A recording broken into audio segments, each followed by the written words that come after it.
Hey there, I'm Oisin Lunny, and this is the Siemens Advanta podcast, where we invite you to unlock the potential of IoT. And every episode, we chat with some world-leading experts who can help us to make the vision of an optimistic IoT-powered future a reality.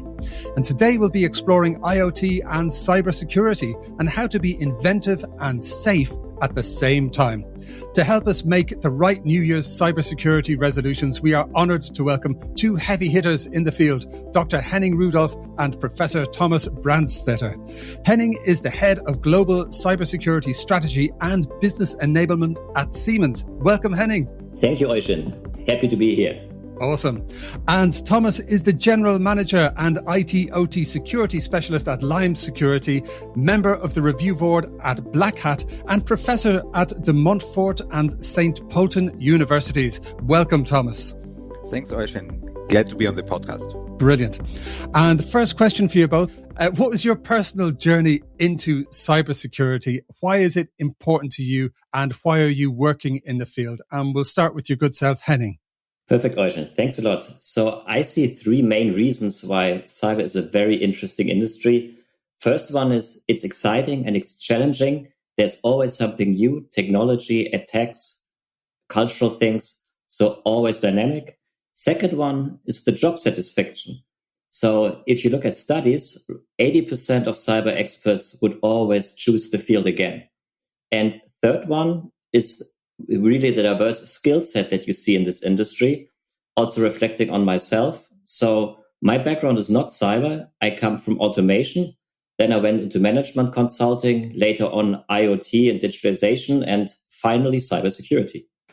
Outstanding. That's absolutely brilliant. 80% of cybersecurity folks would stay in the field. If anybody's listening, you're thinking of a career change, keep that in mind. New year, new role. How about that? That's brilliant. And the same question to yourself, Thomas. What's your personal motivation for being in this space?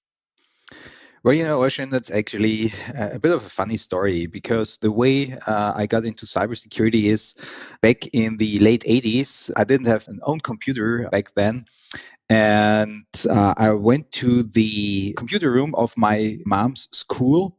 And unfortunately, I infected one of their machines back then with a computer virus. And back then, when I was a 12-year-old boy, I had to figure out how to get rid of that nasty virus. I actually had to go and see the headmaster, and he practically forced me into learning cybersecurity. And that's not until today. Yeah. And I really took his request serious. So today I would say I've been in cybersecurity for more than 20 years, and I'm enjoying pretty much every day because, as Henning said, it's really exciting. Many new things to learn every week. It's always about keeping up with the attackers. It's really a challenging job. That's what I appreciate. I can just imagine the feeling, like the blood draining from your face when you found out that you infected the school with a virus. But I'm happy that this brought you into cybersecurity, and the benefits of that terrifying moment are being enjoyed by many companies that you work with. So we're talking specifically around cybersecurity in the field of IoT and IIoT. And sometimes it really seems to be the elephant in the room at conferences and the like, because it's sort of unclear who's responsible for it. Do you get the impression that people assume it's somebody else's responsibility? Thomas, starting with yourself, what do you think is the state of play looking like for 2021 in terms of this connection between IoT and cybersecurity? I really like that point that you made. Who's taking care of cybersecurity? And the answer to that is in 2021, it should be pretty much all of us. Everyone needs to do his fair part in cybersecurity. There has been this thinking that who's taking care of cybersecurity? It's the security department. Yeah. And that's just not true anymore. If we look especially at IoT environments where everything is getting interconnected, we have so much intelligence, so much software around us, pervasive. So it cannot be just this one single group. It's a job that all of us have to take care of, at least to a certain degree. As for 2021, I think, at least in the very first weeks, we still will be discussing the topic of supply chain security, because I'm pretty sure everyone remembers the attack against SolarWinds. All the issues that the attackers have brought us at this point. So there will be a strong focus on supply chain security in the next weeks and months to make sure that all the risks that we get in through different software suppliers, especially in large heterogeneous environments, are to a certain amount bearable from an enterprise risk management point of view. And I guess also that unfortunately ransomware attacks will be a prevalent topic to discuss, because this is something that also board level executives will need to focus on. Indeed. It's a good point. And I'd like to come back to that a bit later and maybe get some examples from both of you of the kind of attacks that you see out there in the real world. But Henning, moving over to yourself, it seems like there's a lack of clarity as to whose responsibility this is within companies, particularly around IoT and around a field of digitization and moving businesses to the cloud, etc. Do you think this lack of clarity within companies can actually stop companies making the move towards digitization? Yes, thank you, Eugen, for this question. Honestly, I don't think that it can be stopped, because cloud and IoT, it has just so many advantages. So there's simply no good reason why not to do it. And I see two very different kinds of groups in industry right now. One group is the one that is resistant to change. They don't want to go to cloud. They don't want to do new things. For them, cyber quite often seems to be a good excuse why it's too dangerous and why we should reside in the status quo. So that's the first group. The second group is, I would say, the more adventurous one. They clearly want to embrace IoT. They want to go to the cloud. But quite often they jump at the benefits. They do lab prototypes. They see what they can do with IoT, but they are not considering cyber, at least not in the early stage. And when it comes to mass rollout, they need to refactor cyber into their digitization strategies. Indeed. And from the point of view of somebody who doesn't really want to do anything different, you know, that old saying, nobody got fired for saying no. I mean, they might look at the cloud and say, oh, it's more connected and more connectable by its nature. It's all about this interconnection. Does that mean it's more vulnerable to attacks? You know, is there anything to be gained by not moving to the cloud? It's very interesting. A couple of years ago, a lot of decision makers said they would not go to the cloud as it's perceived to be more dangerous. So that was roughly until, I would say, 2016. Mm-hmm. Over 50% of people said, no, we are not doing it. It's too dangerous.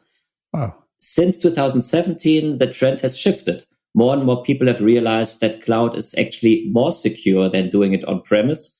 And the reasons are pretty obvious. I mean, all these multi-billion cloud companies, they have deep pockets to do cybersecurity. They have a large array of experts, and they know if they are failing in cybersecurity, their whole business is at risk.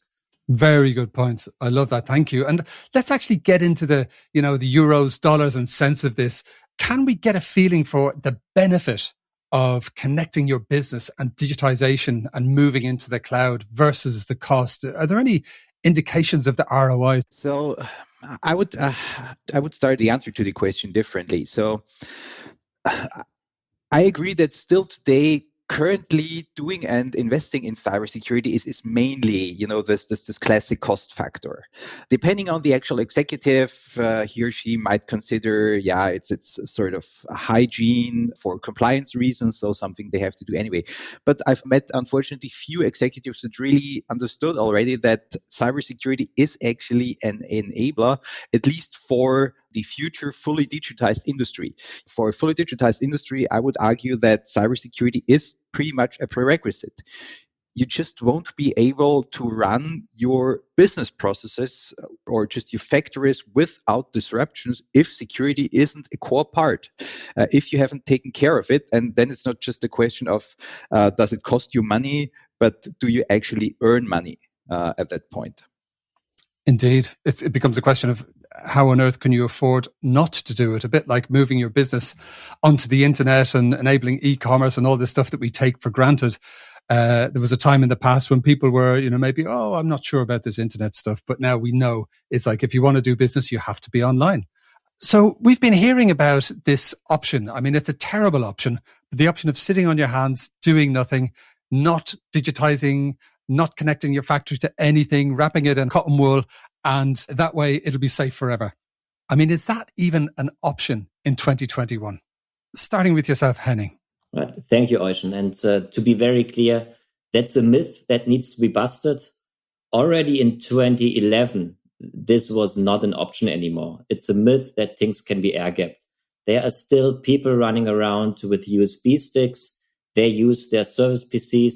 So you cannot protect by believing that your network is clearly separated. Yeah, very good point. And how about yourself, Thomas? What would you say to the concept of shrink wrapping your factory against the world? Well, that's an easy one. You just can't do it. It just won't work because there will always be the issue of how do you get your data that your production, your factories actually generate out to the enterprise network? How do you cost analysis? How do you process optimization analysis on the enterprise side if you don't get production data out one or the other side? And I'm also not discussing the topic of how otherwise would you do maintenance with your suppliers. It's really just impossible at this point, I would say. This concept of air gapping, it's not for 2021 anymore. Very interesting. And of course, insurance can only repair so much. Thomas, you're working in this field. You're seeing the results of these attacks and folks that maybe are not prepared. What kind of damage can be done to a company if the path to digitization doesn't have a focus on cybersecurity as well? Well, pretty much two key losses, I would argue. The first one is just reputation. So depending on the actual impact of the attack, your customers will see that something bad has happened to your company that was related to a cybersecurity incident. And that might directly affect your reputation and also the trust that your customers have in your company and also to a certain degree in your products. So at the end of the day, it will cost you money indirectly. It might also cost you money directly because of stock prices, for instance, going down, or just plainly enough because your production really has been halted by a malicious adversary. And I'd also like to add something to the points that Henning made before. There is a misconception that I regularly run into with executives. What's the value of an insurance policy? I absolutely agree that it's not like I get an insurance policy and I'm done, because this is really just meant for the residual risk. Of course, so we've been working with some of the largest reverse insurance companies. And of course, for them, it's the same. You have to do your primary homework and then they will take care of the rest of the residual risk, and only then. And also, I mean, it's 2021. It's not like security is completely magic. There's plenty of help you can get out there. So sitting on your hands definitely is not a good idea. So please take this, whoever listens to this podcast, please take this as a mental note. I'm not saying, everyone needs to get a contract with Siemens Security. They could, right? That would be well advised, but plenty of options out there. So there is no excuse in 2021 where to start with cybersecurity. There's lots of experts out there that can help you either with technical questions, but also with just the question, where do I start? How much security do I need? What should I do from a security organizational point of view? So please take that with you. From what you're saying there, if a company doesn't have the right resources internally, they should reach out, connect with somebody like yourself, and you can kind of fill that gap and bring your experience and your actual knowledge of what's in the marketplace there to come on board. So outsourcing or an internal team, it's like you need to have one of them in place really to survive. Brilliant. Okay. And I'd like to move over to yourself, Henning. Now, you see a lot of work that a lot of companies that interconnect with Siemens are doing. You have some massive global companies, who you work with. Are there any examples of a security breach that you can share that would maybe just illustrate how important cybersecurity is in our connected world? Well, there are plenty of examples, and I pick one out of the lot. So one point in time, I got a call from a company that had recently been hacked, and you could feel in their voices, there was a lot of stress. There was a lot of emotion. I mean, the systems were out. The experts were asked what happened, and they simply didn't know. All they knew was that more than 15,000 of their devices had been infected in a time of under 1 minute. Wow. So it really spread like wildfire. And there were a lot of questions in their head. So first question was there something we could have done? Second question was, what are we doing now? And the third question, and this typically comes months after the incident, is how can we be better prepared that it's not happening next time? Yeah. And let me just pick up on the first topic about could we have done something? And in almost all cases, the answer is yes. You could have done more. You could have done better. Like what Thomas said, put an organization in place, get prepared. You don't need to overdo it, but you need to have process, people, budgets and procedures in place. That is a prerequisite. And then you also need to be prepared what's happening in the case you are infected. Because let's assume you have a cyber insurance, which this company had in this case. Then you need to be able to clearly track what is the cost of getting the systems up and running again. Because you are insured, you can get the cost expense, but you need to be able to track them so that you can get the refunds later on from the insurance. Indeed. I mean, I can only imagine the pain of suddenly having over 15,000 devices turn into bricks within 60 seconds. It's a nightmare come true. And as you mentioned there's insurance, but think of the cost, think of the disruption, closure of business, weeks or months of disruption after something like that. I can just imagine. But Thomas, do you have any examples that can bring to life the importance of cybersecurity? What kind of costs are we talking about here of not having good cybersecurity? Yeah, because it's 2021, we do have a number of good or bad examples, fortunately. So if you look at some of the more, let's say, high-profile ransomware campaigns just from the last 2 or 3 years, there was, for instance, the case from Norsk Hydro, which was one of the largest aluminum producers worldwide. They had a financial impact, I think, roughly of $70 million because of a targeted ransomware attack. And just, I think, 1.5 years earlier, the NotPetya ransomware campaign or attack cost Maersk, the Danish logistics company, roughly 300 million. I think this is still something on the lower end numbers that I've read. Wow. So we are really talking about huge losses, huge financial losses, if you have a large outage because of ransomware in an environment, as Henning said, where you have thousands and thousands of devices that got infected. And to be honest, just from our own business, emphasizing the point that Henning made, we absolutely prefer to do projects where it is about getting prepared, getting things ready in advance. We don't like those projects. Unfortunately, we have other projects as well where our task is negotiating with criminals how to transfer amounts of the asked ransom. You can learn actually a lot about negotiation skills from those guys as well.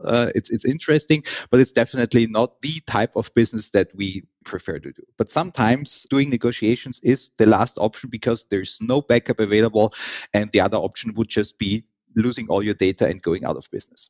And I would like to build on that, Thomas. I really like the negotiation part that you were referring to. So in the negotiation, you typically always try to be in a position of power. And you just mentioned how important it is to have good processes and backups in place. That's something I can share. We also have a large hotline at Siemens, and people call us when they have systems down, where they cannot do something. And for us, it's very clear we identify in a couple of minutes the people that have good backups in place and the people who don't have backups in place. So the level of stress in their voice of the ones without backups, that's a complete different ballpark. And just on this topic to add, it's not only a matter of having backups, but you also need to have good processes in place where you try out, are you able to restore these backups and get the systems up running again? I've seen companies that have been doing backups on thousands of systems for years, but then not once tried out if they are able to restore. In this case, luckily there was not an incident, but they picked up for years, they were running blind. That's something I definitely can encourage everybody to try out when they have time and when it's not a situation of stress.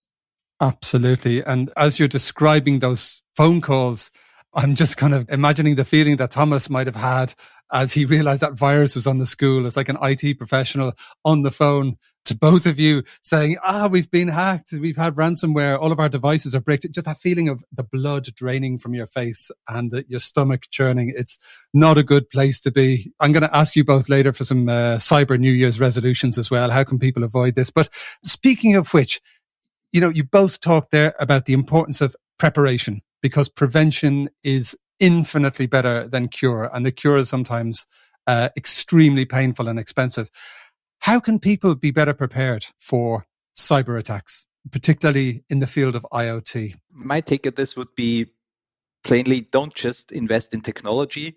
Technology is important. Tools are necessary to do things more efficiently, but invest in training and invest in people. So it really should be about the shift away from just focusing on the boxes and the components into create a security program, build an organization that really maintains cybersecurity and that can follow up on all the issues that come up during regular operation. So it's really this shift for me from technology to people, knowledge, and getting everything wrapped up in a cybersecurity program. Henning, let's talk about this in the context of Siemens and IoT. So you're often connecting massive companies that have been around for many years and they have global footprints, but there's a possibility they also have legacy infrastructure and legacy tech. I mean, how complicated is that to deal with? And, where do you even start? Right. Thanks for this question. The start should always be with a consistent program. I mean, again, the question that you raised, who's responsible for cybersecurity and in IoT? And the answer from the past is mostly, well, in the past, it was unclear and probably nobody was really responsible. So then you need to set up a program. You need to set up who's doing what. And then later on, you have distributed responsibilities. You have people that organize cybersecurity on a global scale, on an enterprise level, and they define what should be the rules, what should be the standard measures to put in place in different locations. Then, of course, you need to have people in the different, either smart grids or factories or other OT environments that take care of cybersecurity on a daily basis. And of course, your suppliers and your system integrators also play a vital role. I mean, the component manufacturers, that's what Thomas mentioned with the responsibility of the supplier and supply chain cybersecurity. You need to make sure that they are following the right processes. And also your system integrators, when they take the components from the component manufacturers, there's a lot you can do wrong when you are installing and setting up these systems. You also need to put them in place. And last but not least, cybersecurity is a life cycle challenge. So topics and components or systems that were good to begin with, later on they deteriorate over time. There are new vulnerabilities found and you need to constantly update and keep your systems up in shape. That's something that will never stop, and you need to have somebody who's taking care of that. And you asked what should be done. I think honestly, after you're setting up this organization, the most important topic is you need to know what you're defending. Mm-hmm. And what we find quite often is when you ask people, so what are your assets? How many are there? What kind of assets do you have? Most people do not know because their systems have been growing for decades. People shifted and there's no plan. What is really the attack surface? What is there to be defended? This needs to be baselined. And if I had to start after the organization, that would be my first step to do. Yes, brilliant advice. And if you had a New Year's resolution, given we're at the beginning of 2021, if there was a New Year's resolution you could invite the C-suite to educate themselves about, what would it be? I would really give the New Year's resolution to being prepared. Yes. So the two instances that can affect you as responsible for your organization is either legislation, so you need to do something to be relevant to stay in the market, or it could be these professional cyber attackers hitting you, and that would be an incident that puts you in the news and could have impact on your evaluation in the market. Oh, yeah. So the resolution I would give, be prepared. Start to define your organization, start to define processes, really build up your professional organization to be better prepared for laws or for professional attackers. Very good. Strong New Year's resolution. I like that. Thank you, Henning. And Thomas, what would your New Year's resolution for the C-suite be? So for the C-suite would be number one, if you haven't done it yet, make the issue of ransomware a boardroom topic. So you will need to be prepared to deal with explicitly the issue of ransomware attacks, because it's not a question of if, but just when, number one. And number two, go set up your own dedicated security program in your organization, because by doing that, you will get the right people doing the right things with the right responsibilities, choosing the right tools, setting up the right controls. So everything will fall in the right place if you set up a dedicated organization, a dedicated program for it. Okay, and my New Year's cyber resolution would be to dance like nobody is watching, but encrypt like everyone is. Thank you so much to Dr. Henning Rudolph and Professor Thomas Brandsleder for joining us today to talk about IoT and cybersecurity being inventive and safe at the same time.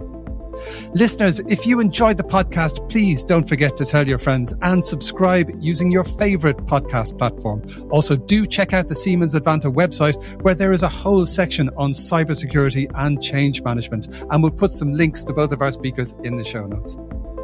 In the upcoming episodes of the Siemens Advanta podcast, we'll be discussing more hot topics like how to start the digital journey and why IoT is still a people business. See you next time.